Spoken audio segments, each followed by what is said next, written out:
Dans cet épisode, nous poursuivons notre découverte de Minorque depuis notre base à Hadaya. Il se dit que cette île est le lieu où l'homme et la nature vivent en harmonie, côte à côte et de façon responsable. Nous la découvrons chaque jour un peu plus, paisible et préservée. Elle regorge aussi de sites préhistoriques talaïotiques que nous découvrons avec les enfants. Il y en a plus de 300 répartis dans toute l'île. Et enfin, on profite de quelques spécialités locales à dévorer sans modération pour les plus gourmands d'entre nous. Allez, suivez-nous, on vous amène à la découverte de ce trésor de la Méditerranée.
Bon, une petite sortie pour découvrir un nouveau site de Minorque. Attends. C'est le phare Cavalleria. Le phare. Et le voilà, le phare. Là, on va juste voir le phare et après on va à la plage. C'est ça. Donc, si mes informations sont bonnes, c'est le point le plus au nord de l'île de Minorque. Ceux qui le savent, dites-nous si c'est bien ça. C'est ça. Confirmez-nous si c'est bien le cas. Il y a une grotte. Ouh! Une grotte! Ça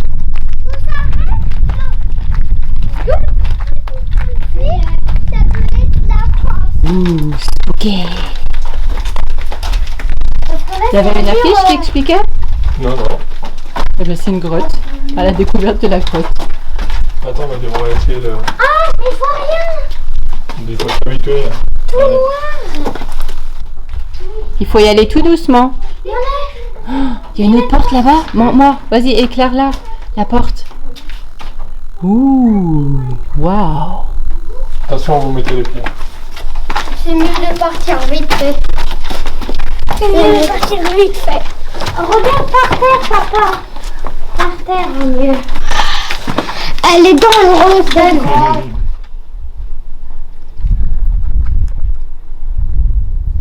On ne connaît pas l'histoire de ce lieu, si c'est une maison, si c'est un lieu de rassemblement. C'était peut-être une maison, non? C'est peut-être une maison. Tu ressens l'histoire dans ces lieux ici.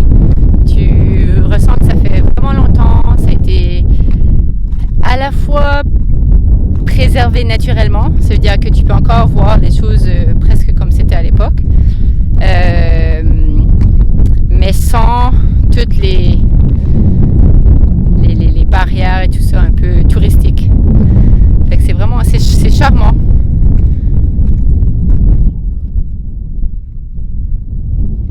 Ici, là, Tu peux juste imaginer. Hein? c'était l'endroit où ils mettaient les canons. Vous avez le canon ici. Vous avez un truc qui devait permettre de le tourner comme ça. Là, et puis d'aller vider en fonction de... Direction.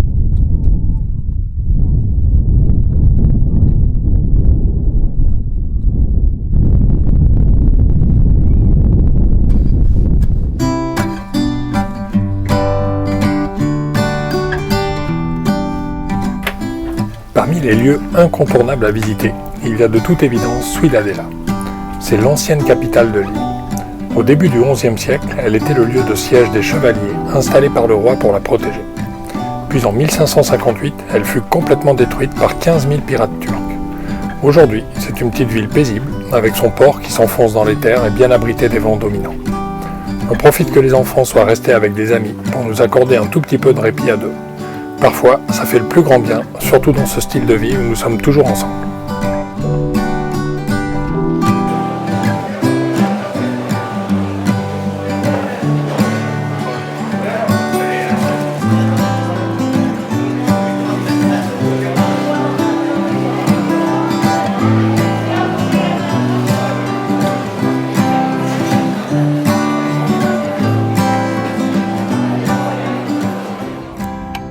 Bon, ben là, après avoir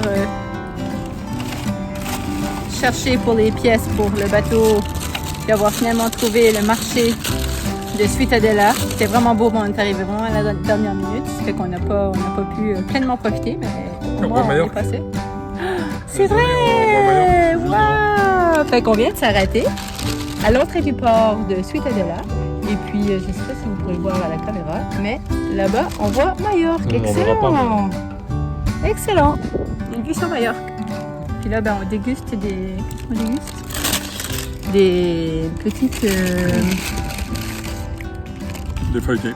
Feuilletés à la viande et aux légumes. Au fromage. Pour profiter du beau soleil. Une belle vue.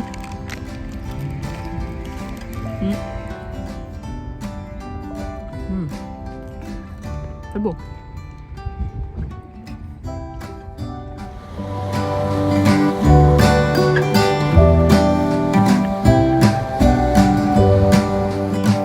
Et sur le chemin du retour, nous faisons un détour par le phare de Favarix. Les enfants avaient pu le découvrir avec moi quelques jours avant, mais Lynn n'avait pas eu cette chance. Rien de tel qu'un beau coucher de soleil dans cette ambiance de bout du monde, bordé par le fameux Camí des Cabals, le chemin de randonnée qui fait le tour de l'île.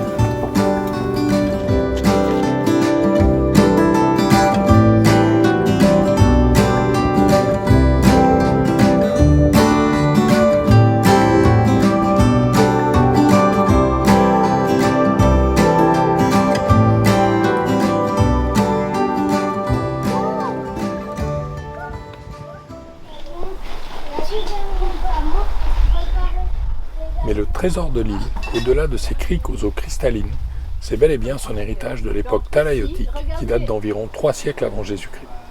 Une occasion unique pour faire un jeu de piste avec les enfants tout en découvrant l'histoire de Minorque.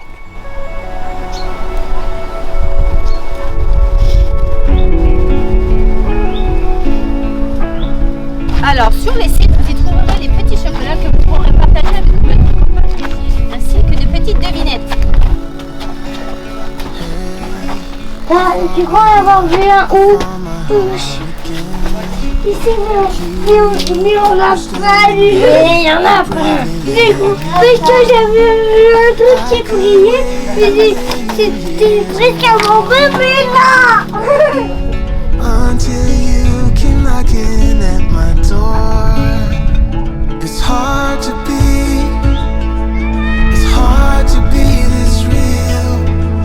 We can play our favorite song, dancing to it all night long. With you I feel. Ça m'impressionne toujours de voir ces époques ici, mais derrière le construire avec ce petit feu si isolé. Je suis imaginé comment ça se vivait dans un endroit-là un peu communal où il y avait à la fois les naissances, les rituels, les religions, les décès, c'était des endroits où tout se passait. Puis de ce que je peux comprendre, c'était une époque aussi où cette culture ici, la période talaïotique, il n'y avait pas de classe sociale. Donc ça, j'aimerais bien pouvoir retrouver cette époque-là où il n'y avait pas de classe sociale et que tout le monde se respectait, mais il y avait autre chose, il y avait des rituels, Mais ouais, je trouve que ce serait quand même intéressant de retrouver un peu de cette égalité-là. Et c'est bien de retourner dans le temps. It's hard to be this real. We can play our favorite song, Donc étape numéro dancing 2. to it all night long. With you I feel something. 'Cause we're both so unashamed. We're not playing any games. It's hard to be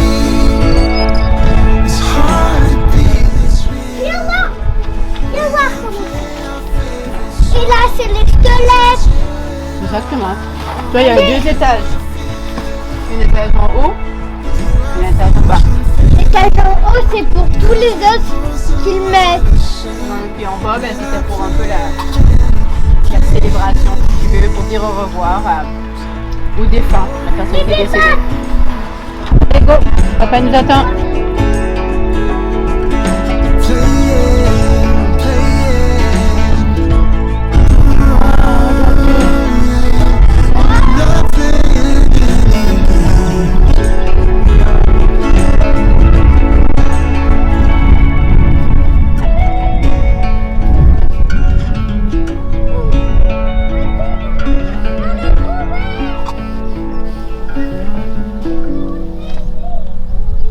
Donc ici, c'était un endroit où c'est un peu comme une maison funéraire, des tombeaux. Et c'est un des mieux préservés à Minorque.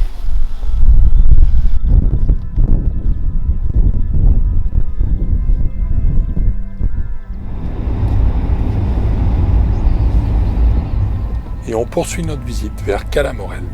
C'est la plus grande nécropole qui ait été découverte et conservée sur l'île. Le site est plutôt impressionnant, avec énormément de lieux de sépulture dans un paysage très préservé.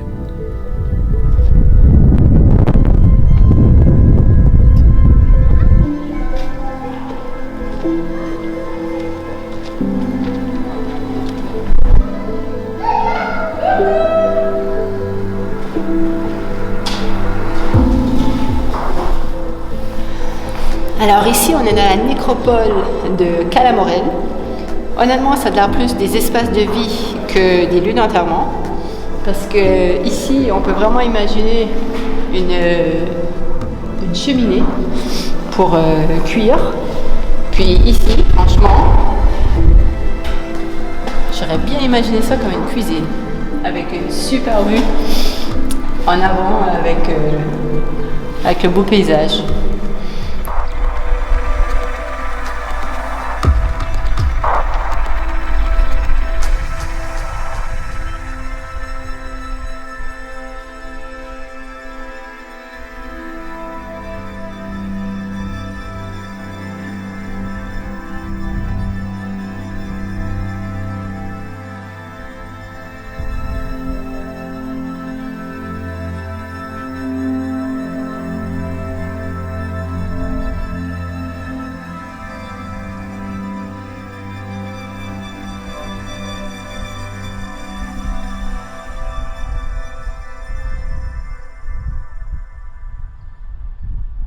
Donc là, on vient chercher le gâteau d'anniversaire à Laurent et ça va être à une pâtisserie minorquine.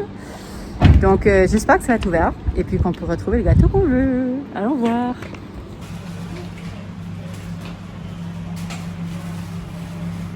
Tenemos Facebook e Instagram. Si, I'll tag you. Si, Para ser simples. ok.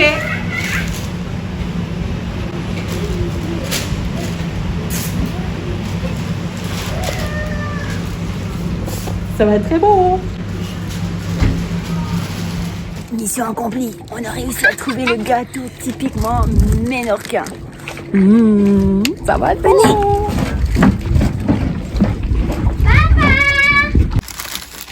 Peekaboo. Peekaboo. Ooh. Oh my gosh. Holy moly.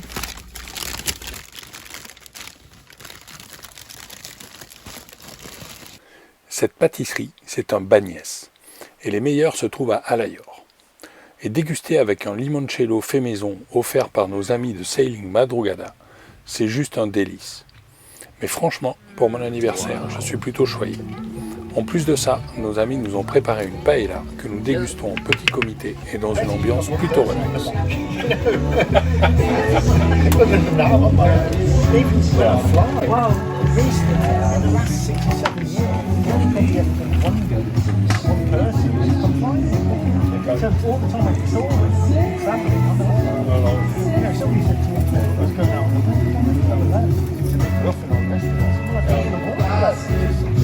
But I understand what you mean, because when I was traveling, you know, between 2007 and 2012, well, not 12, but 11.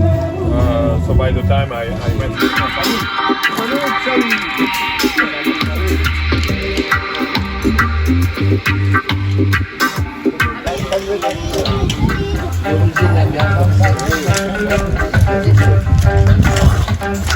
Bon.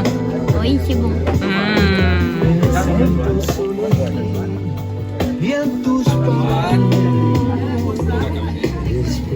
Chérie, fait du bien, hein? C'est bon, hein? Ouais, fait du bien. Très très bien.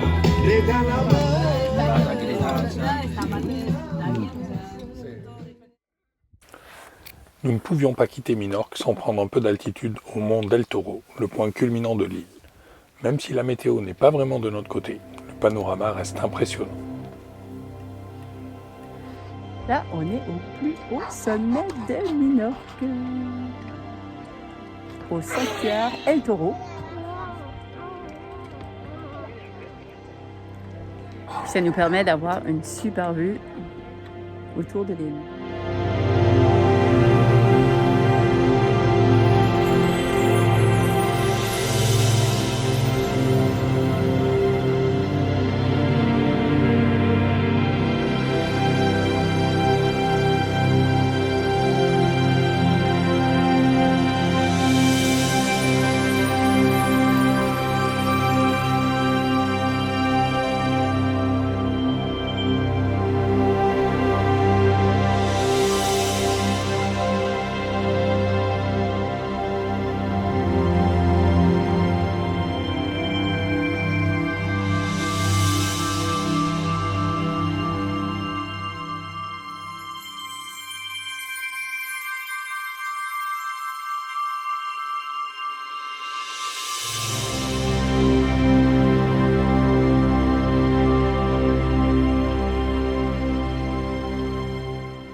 Bon, depuis le temps qu'on veut changer notre drisse, on a acheté une drisse en Dynéma déjà il y a pas mal de temps.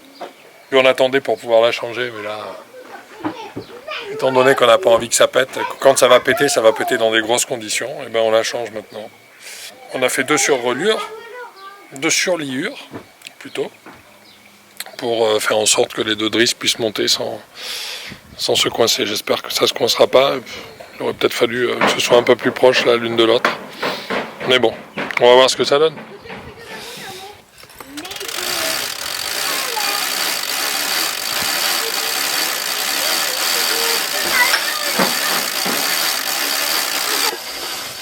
Est-ce qu'elle passe? Pour l'instant, oui.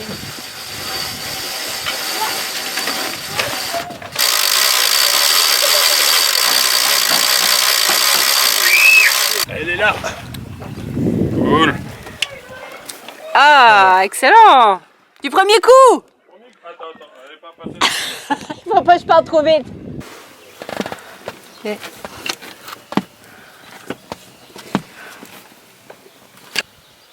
Tada! Tadam. Voilà Yay! notre nouvelle drisse. D'autres choses à rajouter? Écoute, non, pas d'autre chose à Dans le rajouter. tuto On va- changer une drisse? Après, il faut la rattacher. Après, oui, ce qu'il faudra faire, c'est... En fait, idéalement, il faudrait noter les ris. Tu vois, on pourrait s'amuser. Alors, le problème, c'est que le vent, il vient de derrière. Mais il faudrait marquer quand la oui. grand voile est bien étarquée. Ben, on la fera en navigation. Et non, on peut le faire. Il vaut mieux le faire au port. Ah oui? Il vaut mieux le faire au port. Là, que le jour où il n'y a pas de vent, si demain matin par exemple il n'y a pas de vent, tu hisses ta voile, tu marques, tu fais pas. Oui, tu comme mets on avait du fait fil, avant. En fait. On fait la surliure comme on a fait là. Tu vois. Une nouvelle drisse pour être plus en sécurité. Tu me montres la vieille? Ça c'est. Ouais, alors ça c'est ouf. Voilà. Donc toute la gaine extérieure était morte. Et regarde. Voilà. Donc si tu veux, avec les tensions, là, Ouf. Ah oui. ça allait péter. Bon, il y a un ami qui nous a dit, quand tu as la sensation, quand tu as le pressentiment de faire une réparation, faire un changement, fais-le. Parce que l'intuition, elle est souvent bonne. Puis si on la reporte, ben c'est là où des fois les petites surprises peuvent arriver au mauvais moment. Puis c'est là où ça commence à créer des problèmes. Fait que là, Laurent, il s'était dit, avant de partir, il faut vraiment que je fasse ça. Et puis, bon, mais il l'a fait. Une chose de faite. Check. Bon, alors chérie, là, toi, qu'est-ce que tu fais? Un truc que j'aurais dû faire avant, mais que je fais maintenant. Je mets les pinoches directement au niveau de chaque vanne. Comme ça. Si à un moment il y a une vanne qui pète et que ça prend l'eau, eh bien on aura la pinoche à proximité, on n'aura pas besoin d'aller le chercher ailleurs. Donc, hop, on la met sur la vanne.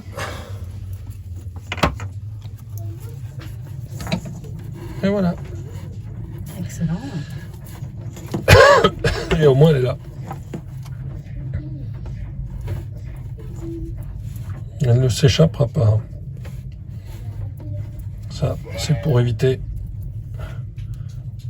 qu'on ait, en tout cas, de limiter les entrées d'eau si jamais il y a un truc qui pète. C'est une très bonne idée, préventive. C'est de la sécurité. Exactement. Ça faisait un petit moment que tu voulais le faire. Ça faisait un petit moment, puis là, avant de repartir d'Adaïa, quand même. Voilà. Dommage. Bien. Et après, ce qu'il faut essayer de faire, c'est régulièrement tourner les vannes. Parce qu'elles sont toujours ouvertes. Enfin, nous, on les laisse, c'est vrai qu'on les laisse ouvertes. Sauf que la vanne, tu as les petits coquillages qui peuvent aller se mettre dessus. Oui. Des fois. Donc, à l'extérieur. Donc, ben, en la tournant comme ça régulièrement, ben, tu vois si ça force ou si ça force pas. Et tu dégages les quelques coquillages qu'il peut y avoir. Bien pensé. Bon, à un jour du départ pour retourner à Majorque, on quitte finalement Minorque pour retourner à Majorque. Laurent va monter au mât. Fait qu'il va faire une vérification du mât. Et puis, ça faisait un petit moment qu'il voulait le faire. Ça fait que c'est l'opération du jour. Tu vas faire quoi? Je vais juste aller vérifier l'état du gréement.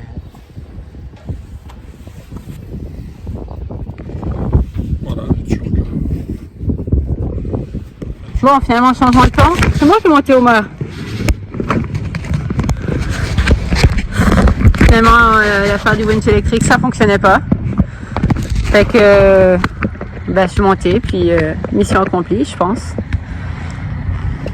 J'ai pris des bonnes données pour que Laurent puisse analyser. Ouais, je pense qu'il faut vraiment que je prenne l'habitude de monter au mât parce que monter Laurent, c'est pas évident. Ma première expérience en haut du mât se fait au port d'Adaïa. C'est toute qu'une vue. Je sais pas qu'est-ce que je suis en train de vous montrer. Il y a un petit peu de vent qui rentre, fait qu'on va pas faire durer le plaisir trop longtemps. Mais voilà, comme quoi, cette première expérience se font. Une belle vue.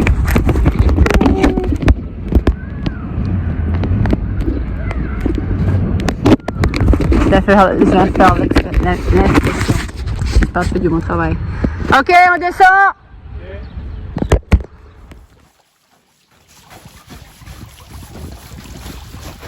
Bon, on continue les préparations pour le départ d'Adaïa.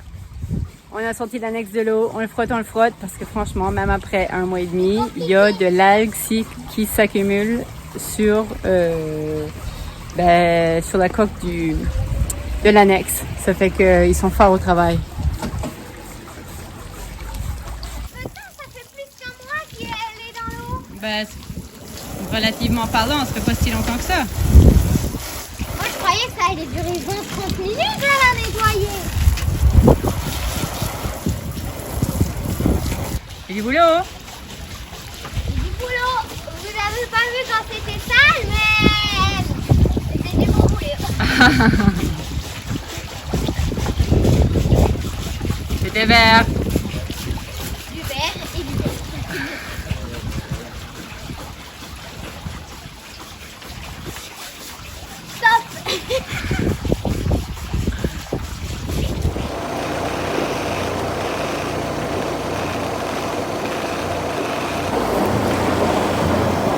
ben voilà, on quitte Minorque, on quitte Adaia.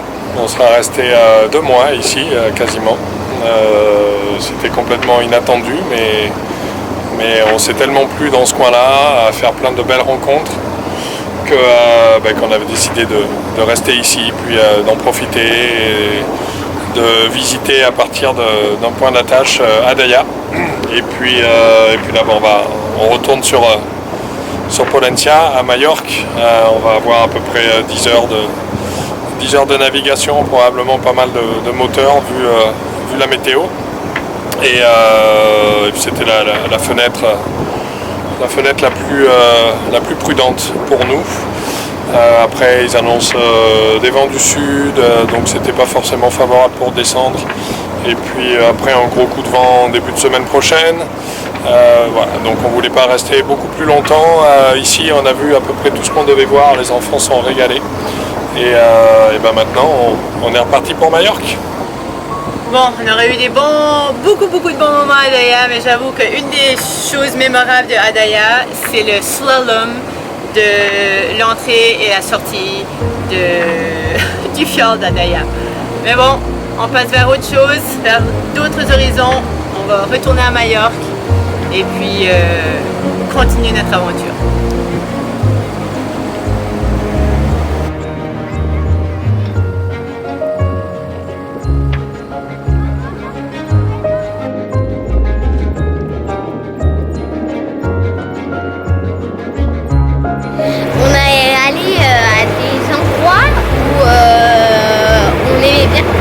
Et là, on les retrouve, mais cette fois en mer.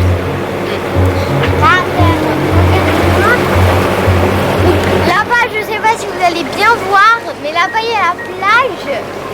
Tout là-bas. Et là, on a le phare de Favaris. Non, ça c'est le phare de Cavalleria. Je me trompe.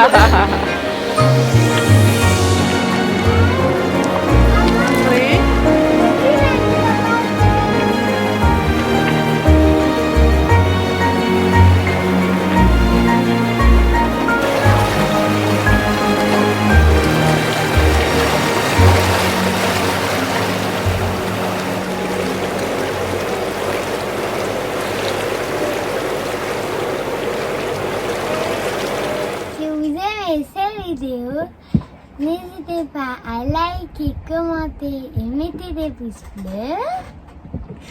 Et partagez autour de vous. Et vous pouvez aussi nous suivre en vous abonnant à notre chaîne YouTube et également en nous suivant sur les réseaux sociaux Facebook, Instagram ou notre blog worldtouradventures.com.